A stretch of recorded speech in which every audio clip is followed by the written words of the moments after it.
Danila, thank you very much for giving us the opportunity to present here. I have to say that I beg to differ when you say that you're not a designer. My name's Lara and this is Ryna, and we are both colleagues teaching Theory of Design at CPUT, and we would like to use this opportunity to reflect on specifically Flipgrid as a tool for making learning more dynamic and flexible. I just want to add a little footnote that what we are showing here today is something that has most of its roots in the course that we did, but since the course a lot of things have happened, and it's been sort of a bit of a snowball effect since we did the course. So our aim of our presentation today is to contribute to a dialogue about the different ways in which both students and lecturers can use Flipgrid to negotiate meaning, but then also specifically to produce their own content. And our presentation today will be in the format of a Flipgrid grid with separate topics, 3 separate topics that we've created. And we've created it in this way so that you can have a little bit of a sneak peek of what it's like to work with the tool and what it can do. And we try to incorporate a few things, different ways of working with it so that you have a bit of a picture there. And then we'd also like to invite you to contribute to this presentation by means of contributing to the grid. Might be a little bit scary at first to think that you post a video response, but I encourage you to try it out. It's actually a lot of fun. Okay, but now hand over to Ryna. And we're also trusting internet today. We do have a little backup that I hope I don't have to use. Firstly, this is the student view. So firstly, we would like to talk about our context in which we teach, as well as the persona that we created.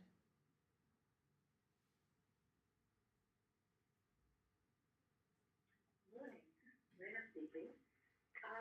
This is a video to tell you a little bit about our teaching context and the persona that we created to help us to design a blended learning intervention. We teach in the design department. We teach history and theory of design. It's a continuous evaluation course. There's no final segment, and we try to stack segments in a way that the student has time to become familiar with the academic approach to knowledge acquisition, to also help them to develop their own learning abilities. And we really try to have a learning-centered approach to teaching and learning. There's a couple of things that one needs to take into consideration when working with curriculum, and these can present very particular challenges. Design students are hands-on, they're practically focused, and they might be very academic work. They are very often not English first language speakers. They may struggle with it as a language of tuition. There's also a high level of unpreparedness for tertiary studies. Also, we have students that have very diverse abilities within one space. The problem I have identified is that even though we attempt to be learner-centered, there is still very often an overly heavy content load, and there's not enough provision for discovery and that facilitation of learning. So that leaves too little time for skills development and peer interaction and collaboration. Students might then feel a little bit disconnected from the subject content and some unpreparedness for transferring of academic content, student knowledge. So in order to tackle this problem, we created a user persona who we could design for. We used a free program from Extension, and they have this user persona template that is editable. And we create a persona called Donkey. Now, Donkey has a strong connection to Courthouse tradition, to Jeff. It's called convenience and to her, but she also grew from where fashion. She was the first generation university girl. She studied fashion. She grew up in Butterworth in the Eastern Cape, and she is very talented. She's diligent.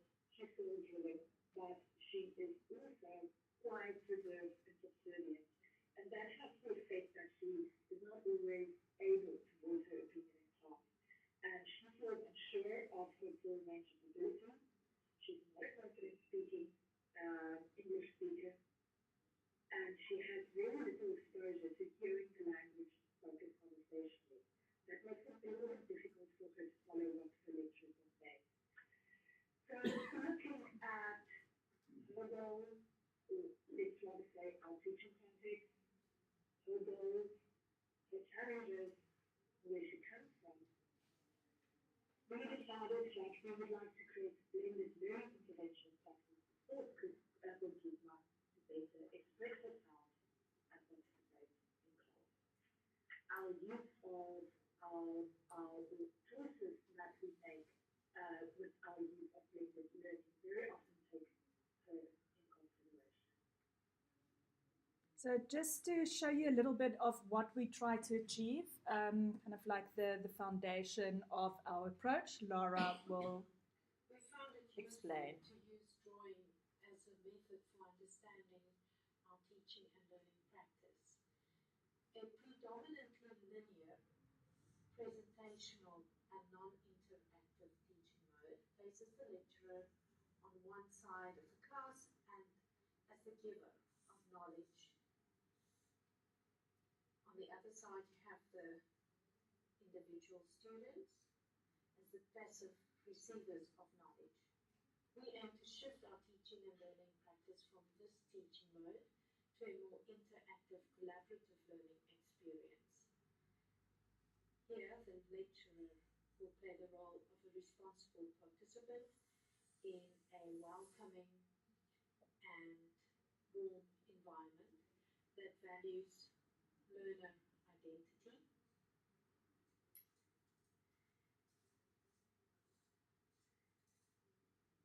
that encourages participation.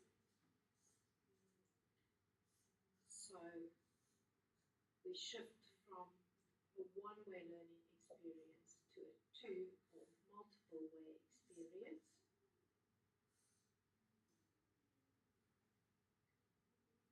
This space encourages dialogue and collaboration and participation, which creates a relational learning experience.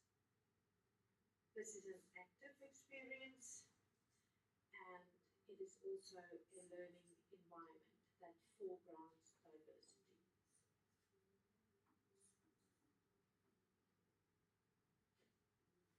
Please like Laura's video. Okay, so that's just kind of the starting point. We didn't want to do like a workshop on how to use Flipgrid, so we just created this. There's 2 videos in here that somebody else created that you can go and watch, as well as the teacher guide that's quite thorough that you can just go and download. We would like to reflect on our use of the tool. We've done much more than this. We just grabbed some instances. And once again, Laura's going to start just by giving you some context of, I think, 3 different activities that we've run. To reflect on how we have used Flipgrid as a tool in our teaching and learning practice, we've chosen some examples of video uploads that students have contributed to their classroom grids. In terms of this year, the 3rd year graphic design class got me as a 3rd theory lecturer in 3 terms, and we were faced with several weeks of bus strikes, which made class attendance difficult for many of the students. I used Flipgrid as a blended learning tool to expand our interaction into a virtual space in an attempt to help strengthen our community and to monitor the understanding of course content. We used the grid topics to give the students a platform to introduce their assignment presentation groups and topics to their class, define content-related terms, and to reflect on their assignments. We will show 2 videos relating to this. We are currently working on the production of a dynamic, multilingual, and multimodal design glossary as an OER, where we are the following. Linked in with module in the language of design and workshop that focuses on the elements and principles of design. First year industrial design students worked in bilingual groups of 3 or 4 to produce a Flipgrid video definition of their assigned design principle. Their videos had to be recorded in a language other than English, and afterwards English subtitles were uploaded as an additional file. Their videos had to be multimodal. They could use more than their voices. For example, things in their environment, visuals, movement, or sound. And after the initial videos were uploaded, students were also required to video reply on other videos in order to reflect, clarify, or add value to what other students have submitted. We will show you 2 examples from this project. By incorporating Flipgrid as a blended learning tool in our teaching and learning practice, we were able to extend our physical learning spaces to include virtual spaces for dialogue and collaboration.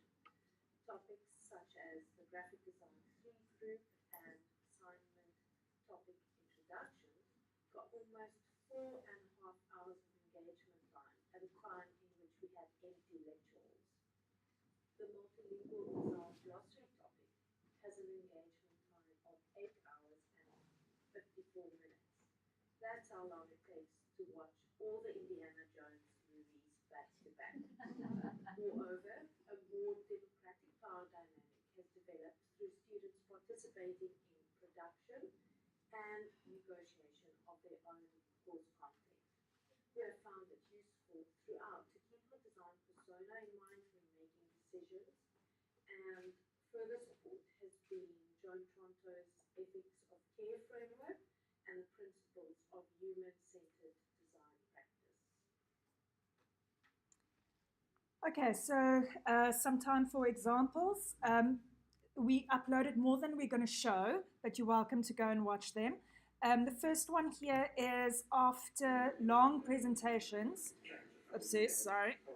I'm going to skip this one. Laura asked the students to upload feedback on the presentations, and she found that they covered everything that she would have said, and she didn't actually have to say much more in terms of feedback. Hi, so we get the label. This is Tammy, this is Jimmy, and then this is Bernard.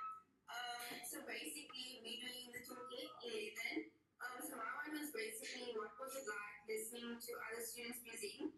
I think I find it quite boring, to be honest. It was quite long. Let's just say that. So I think because there were so many groups presenting, it was quite long.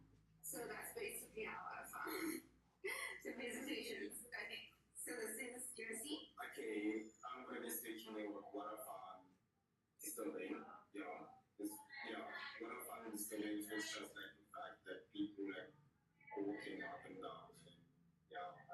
People like trying to look at all those people that are who like using presenting all like trying to all those people like coming up and down. So that's Okay, so I'll be talking about our presentation. I think that it has gone quite well. I think that we did. He thought their presentation was brilliant, so I'm just going to forward.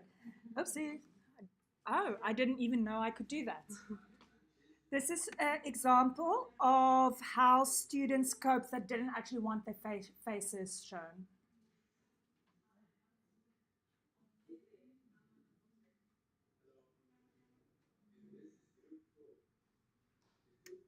Okay, the sound here is not great, but here they had an assignment and they were just presenting their understanding of it, or yes, defining what a toolkit is, or sort of defining their topic that they'll be covering and introducing themselves. Okay. Which was really helpful for me because I had to mark their presentations and I didn't know them at all. So it was great to have this as an introduction. Okay, this is part of the multimodal dictionary.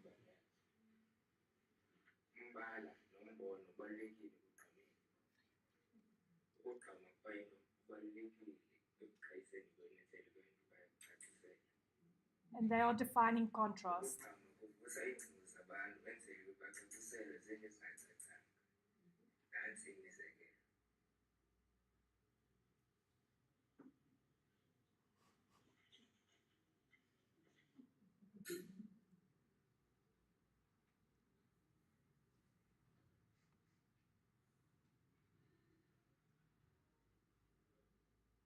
Students uploaded the English translations of this, which is that then later on we're planning to just add it as subtitles.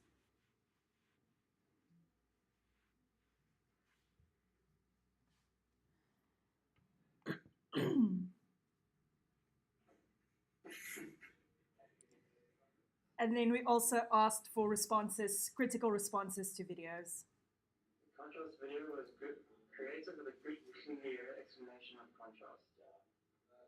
The only thing we kind of found that could be improved on the contrast video was that if the definitions were given with the examples kind of together, then you could get a greater understanding. But otherwise, it was a good video.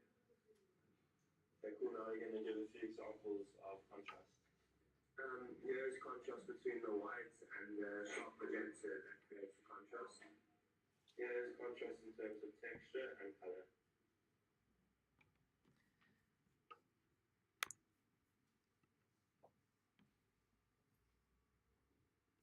Repetition. Go ya ka definition, repetition ke go dira selo gantsi. Di-principles tsa repetition e ra gore o sebedisa di-elements tsa go tshwana o ga o batla o ka no sebedisa tsa go tshwananyana mo di-design tsa gago. Repetition mo di-design elements tse mmalwa di go fa ditlhaloso tsa unity, phetogo le obsessiveness. Ka se re kgona go lemoga gore repetition e botlhokwa mo di-design tsa gago. Di-client le batho ba rata di-design tse e leng gore di a ba kgatlha. So gore batho ba rate di-design tsa gago tshwanetse di ba kgatlhe.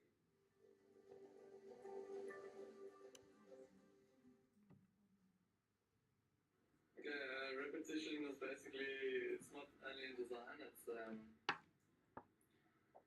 anywhere that there is a more than one occurrence of the same object or visual element. There are some examples.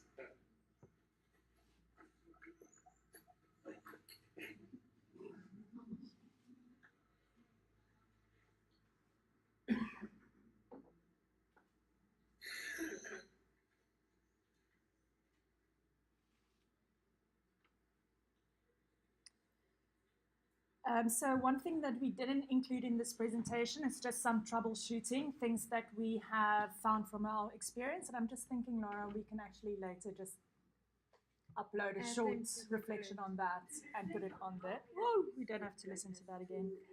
And that is our presentation. Thank you very much.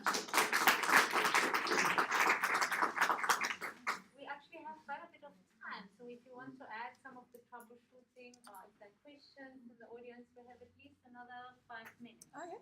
Does anybody have? Even 10 minutes. How did students respond? In an interesting way.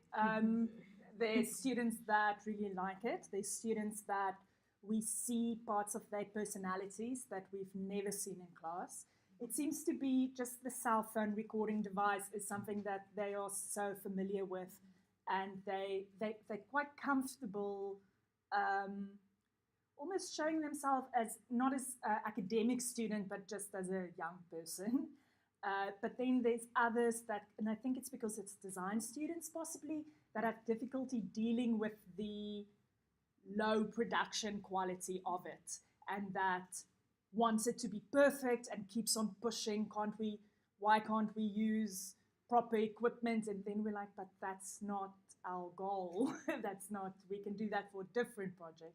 So that has been a little bit difficult to negotiate. And then just kind of the logical things like uploading on campus, uploads failing. So it works. What we've now found is you can just record it as a not actually in Flipgrid, but just as a cell phone video, and then upload the video afterwards when you're sure that you have good cell phone connection. So that's like a little bit of troubleshooting, like the first thing that I would recommend. This is not related to troubleshooting, but in terms of students, sort of how they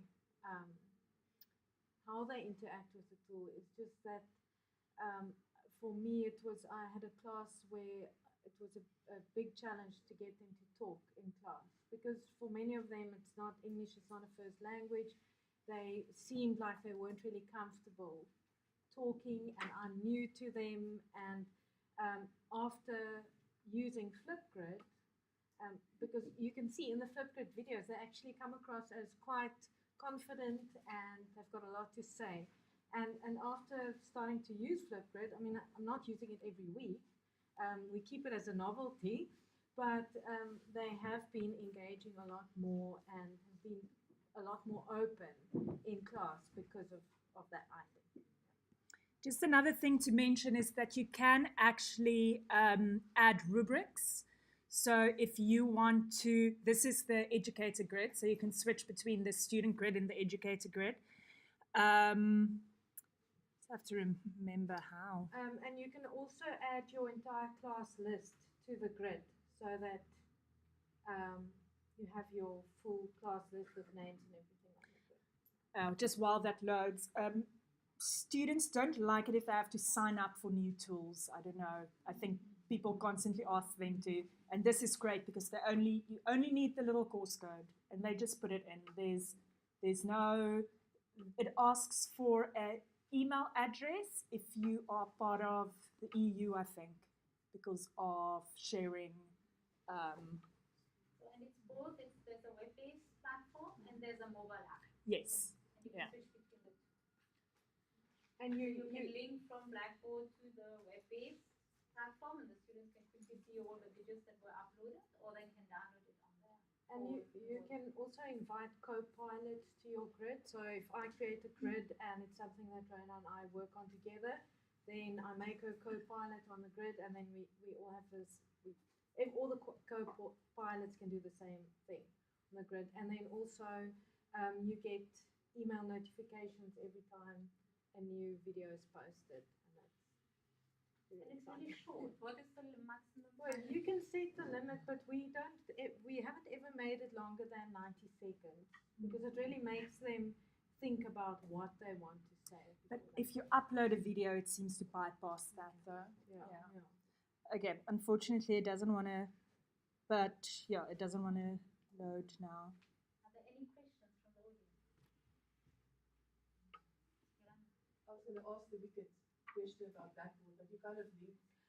We've actually embedded it in Blackboard. So we added to the content in Blackboard, and they can access it through Blackboard also. So I think it embeds in a number of different LMSs. So you won't get his analytics though. We won't get his analytics. No.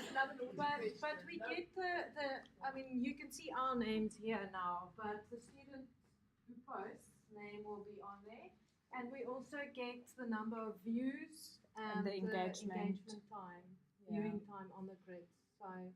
So that's helpful. That's helpful at least. So students can watch all the videos as often as they want, and they can reply to the video with a video. So it's like a discussion forum. And as a lecturer, you can, or as a pilot, since the internet's down now, as a pilot, you can reply to them anonymously, so if one thing that I want to try is to use it as a feedback device, a method. So if I post something and I say, do you have questions on this? and somebody can put a video and I can reply to them directly if I think it's an individual problem, or I can open the reply to the group if I think it's a, so that's something we haven't tried yet that might have potential. But the viewing time on some of these topics have just been incredible. I say to Ryna, I don't know if they're watching each other's videos or just watching themselves their own over and over. Yeah. How do you assess the participation of the involvement, engagement in these projects? Well, for the multilingual glossary, we actually set up a rubric that was not in here because we wanted it in a little bit more detail than what they provide, and we just marked it in there. But we looked at for that specific one, we just looked at the way in which they used multiple ways of showing something, so the element of multiple modality. And then also we looked at how creative they've been. We looked at how clearly they define the definition. So some of them could place it in a design context quite well, and others struggled with that.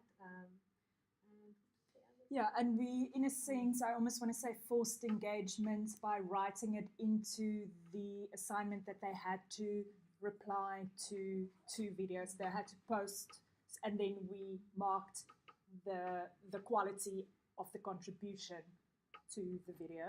And we also had them peer assessed. So in class, we played them and we gave them quite a simple, straightforward little, and we actually didn't put marks in that because my experience with, if you give students like marks, they start to feel bad.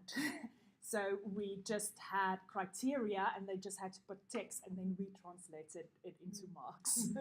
But also we found that often in the replies, when they start video replying on each other's work, then you get the more interesting things happening then. It's almost like their ideas have started sort of brooding a little bit, and they're a little bit more loose, and they, I've also, I've actually gotten my husband to use this as well. He also teaches theory, and he uses it as a pass into classes that a reading had to be prepared, that you have to upload a 90-second overview of your understanding of a certain issue, and he will just quickly check who has, and if somebody didn't do it, he would say, go and take half an hour and do your reading, and then you can join us after you finish with that, which is quite a nice thing to do. And in group work, it really forces them to get together and quickly produce something together. Because often they leave group work till later because they don't get together, and it's a good way to just kickstart something. Thank you. For the 2, 1 last question, be quick. I just wanted to find out if you compared student performance in Flipgrid activities and other area performance in other non-Flipgrid activities. And there is a difference in terms of how they perform. I'm not sure exactly what the question is. It's the difference in the performance, what we see in Flipgrid and what we see out of. Well, I would say, I haven't actually compared it. well, I've seen sides of students that I haven't seen before, and a level of confidence that I haven't seen before. We had 2 videos from the same group of students here, and I've never seen that side of those students, and their videos were so good. And you know, we don't know if it's possibly because they had a chance to speak in their home language, or if it was just getting outside of that theoretical space that they might not have felt part of. I'm not sure. But something there, one of the things that we haven't spoken about really is that we really want to try to make or create a little bit more of a community, and there seems to be potential in letting that community not happen in front of you, but somewhere else. Yeah. Thank you so much.